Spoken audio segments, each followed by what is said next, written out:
ओंकार स्वरूप परमात्मा के चरणों में प्रणाम करते हुए आज हम ओम के विस्तार को जानने का एक छोटा सा प्रयास करते हैं। भारतीय सनातन धर्म में ओम शब्द को सबसे महत्वपूर्ण शब्द की संज्ञा दी गई है, जो सभी मंत्रों व शब्दों से ऊपर है। ओम अपने आप में, आप ओम कह लें या ओम कह लें, अपने आप में एक महत्वपूर्ण मंत्र है जिसका उच्चारण हर धार्मिक कार्य और मंत्र से पहले किया जाता है। इसकी महत्ता अलग से बताने की आवश्यकता नहीं है और ना कोई ओम की महत्ता को पूर्णतया बताने में समर्थ है। बस एक प्रयास कर लेते हैं जानने का। प्रयास कुछ किया जा सकता है, वही किया जा रहा है। मैं ये नहीं कह रहा हूं कि मैं इसका विस्तार बता लूंगा, इसके विस्तार को बताने वाला कोई है ही नहीं, लेकिन कुछ प्रयास उस तरफ है। जैसे कोई ये कहे कि मैं राम बन जाऊंगा, असंभव, लेकिन प्रयास तो हम राम बनने का ही करेंगे, रावण बनने का तो कभी करेंगे नहीं। इस तरह एक छोटा सा प्रयास है, एक पहल है बस। आज हम इसके गूढ़ता की तरफ थोड़ा गहराई में प्रवेश करना चाहते हैं, जहां तक ईश्वर की कृपा से मेरी जानकारी में है। भारतीय सनातन वैदिक धर्म के अनुसार ओम को ब्रह्मांड का प्रणव शब्द कहा जाता है,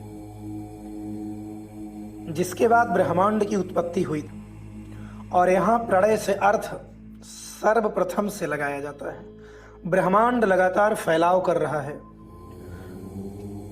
वह वहां सब गतिमान है, चाहे वो सूर्य हो, तारे हो, आकाश गंगाएं। इस ब्रह्मांड में लाखों तारे, आकाश गंगाएं जो हमेशा गति करते रहते हैं और फैलते रहते हैं और अंत में ब्लैक होल में समा जाते हैं।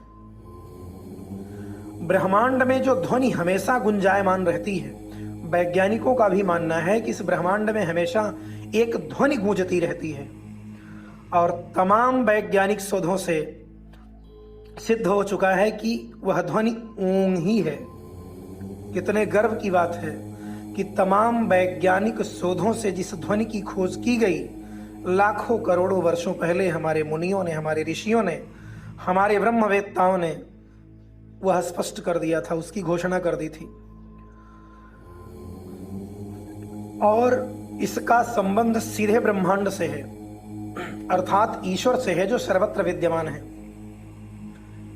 ओम या ओम शब्द 3 अक्षरों के मेल से बना है, जो स्वयं ब्रह्मा, विष्णु व भगवान शिव का प्रतिनिधित्व करता है। इसका सर्वप्रथम अक्षर आ, जो मुख से निकलने वाला प्रथम अक्षर है।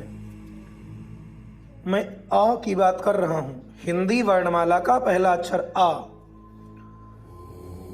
इसके उच्चारण से नाभि पर बल पड़ता है, जो हमारी रचना को दर्शाता है। जब हम गर्भ में होते हैं व जन्म लेते हैं, तब हम अपनी माँ के द्वारा इसी गर्भनाल से ही जुड़े होते हैं, जो हमारी नाभि से निकलती है। हम अपना खाना पीना सब इसी से प्राप्त करते हैं। जन्म लेने के बाद चिकित्सक इसे काट देते हैं। यह स्वयं ब्रह्म का प्रतीक है। और वैसे भी देखिए, सृष्टि भगवान विष्णु के नाभि से उत्पन्न होती है। ओम शब्द का दूसरा अक्षर है ऊ। ऊ हमारे हृदय से निकलता है, जो हमारे जीवन यापन का प्रतिनिधित्व करता है, अर्थात वह विश्व के पालनहार भगवान विष्णु से संबंध रखता है। और ओम शब्द का अंतिम अक्षर है मां, जो कंठ से निकलता है और कंठ का संबंध भगवान शिव से है। यह कंठ में कंपन करता है, इसका संबंध भगवान शिव से है, जो हमारे जीवन चक्र के समाप्ति का प्रतीक है।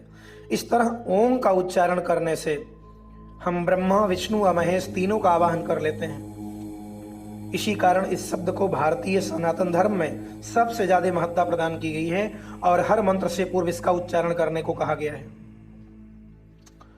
ओम एक ऐसा शब्द है जिसका उच्चारण करने से हम अपने आसपास सकारात्मक ऊर्जा का संचार देख सकते हैं। यदि इसका उच्चारण किसी शांत स्थल पर, गंगा जी के किनारे, शिवालय के पास अथवा गुरु के चरणों में बैठकर किया जाए, तब आप अपने अंदर एक अद्भुत ऊर्जा का अनुभव करेंगे। योग में भी इसको बहुत महत्व दिया गया है, क्योंकि ओम शब्द के उच्चारण के बिना योग अधूरा माना जाता है। और एक बड़ी खास बात मैं बताऊं आप लोगों को, अन्य धर्मों में भी ओम शब्द का महत्व है। आपको यह जानकर आश्चर्य होगा, अन्य धर्मों ने भी ओम को अपने अंदर समाहित किया है, थोड़ा सा परिवर्तित करके, क्योंकि अब कैसे सीधे उठा लें इसको, नकल ही करके अन्य लोगों का काम चलता है। तो ओम शब्द को अन्य लोगों ने भी अपने अंदर रखा है, बस कुछ अलग रूप में। ईसाई धर्म के लोग आमेन बोलते हैं, आमेन, जो इसी ओम शब्द का प्रतीक है। और इसी तरह इस्लाम में आमीन शब्द का प्रयोग किया जाता है। सिख ओंकार बोलते हैं, और इन सब में ओम के ही गुणों का वर्णन है। इसी प्रकार चाहे जैन धर्म हो या बौद्ध हो, सब में इसको सम्मिलित किया गया है। अंग्रेजी में ओमनी शब्द का उल्लेख है सर्वत्र। हम बोलते हैं नहीं, गॉड इज ओमनी प्रेजेंट, ईश्वर सर्वत्र विद्यमान है। इसका संबंध भी ओम से ही है।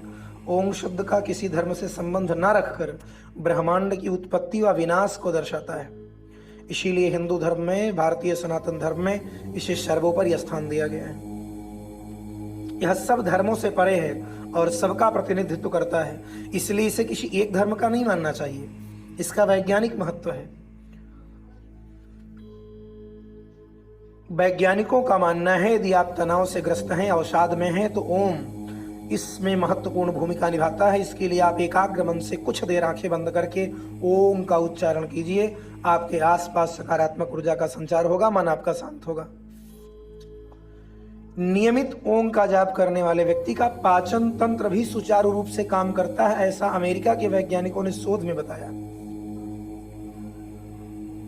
और इन्हीं कारणों के नाते ओम मंत्र को हमारे धर्म में, हमारे शास्त्रों में, भारतीय सभ्यता में सबसे ऊंचा स्थान दिया गया है और कहा गया है कि इसका उच्चारण किया जाए।